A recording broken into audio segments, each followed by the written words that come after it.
Saurashtra cricket એસોસિએશનમાં પરિવારવાદના આરોપોને લઈને મોટા સમાચાર।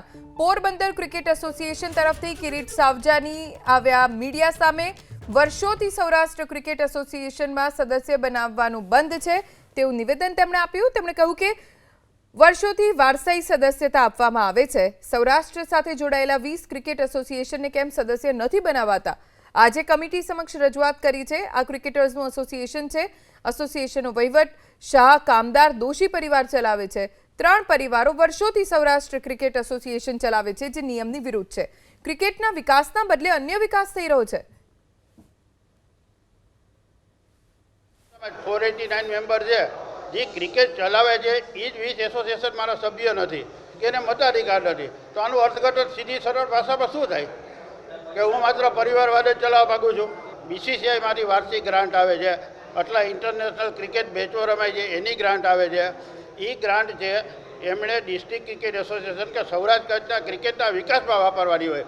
એના માટે કંઈ 500-700 કરોડની ફિક્સ રસીદ બેંકમાં રાખવાની જરૂર છે? જો બેંકમાં જ રાખવા હોય અને ભારત સરકારે બેંકમાં રાખે તો આ વિકાસ ક્યાંથી થાય? જો વિકાસ કરવો જ છે તો વાપરવા પડે, તો પછી તમારા ખાતામાં કે રસીદમાં ન રાખવાના હોય। અત્યારે તો 3 પરિવારનો જ કબજો છે જે અમે હાઈકોર્ટમાં મૂકેલું છે, શાહ પરિવાર, કામદાર પરિવાર અને દોશી પરિવાર। દોશી પરિવાર છે એમના વર્ષોથી ચાર્ટર્ડ એકાઉન્ટન્ટ છે।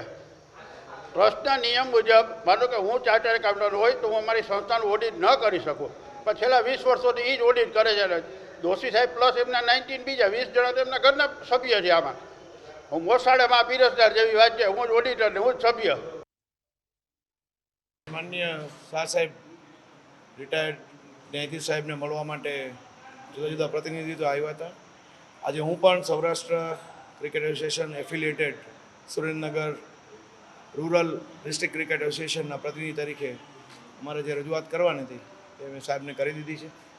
મેટર સબ જ્યુડિશિયલ છે એટલે વધારે આપને હું કાંઈ કહી શકું એમ નથી। એટલે રજૂઆત અમે ક્રિકેટના બાબતનું જે એમને પૂછવામાં આવ્યું તે અમે વાત matter is sub judicial, that is it. અત્યારે હું કાંઈ ન બોલી શકું એના માટે, કારણ કે અમે પોતે પણ સ્પોર્ટ્સમેન છીએ અને ક્રિકેટના ડેવલપમેન્ટ માટે બધા સાથે મળીને કામ કરીએ।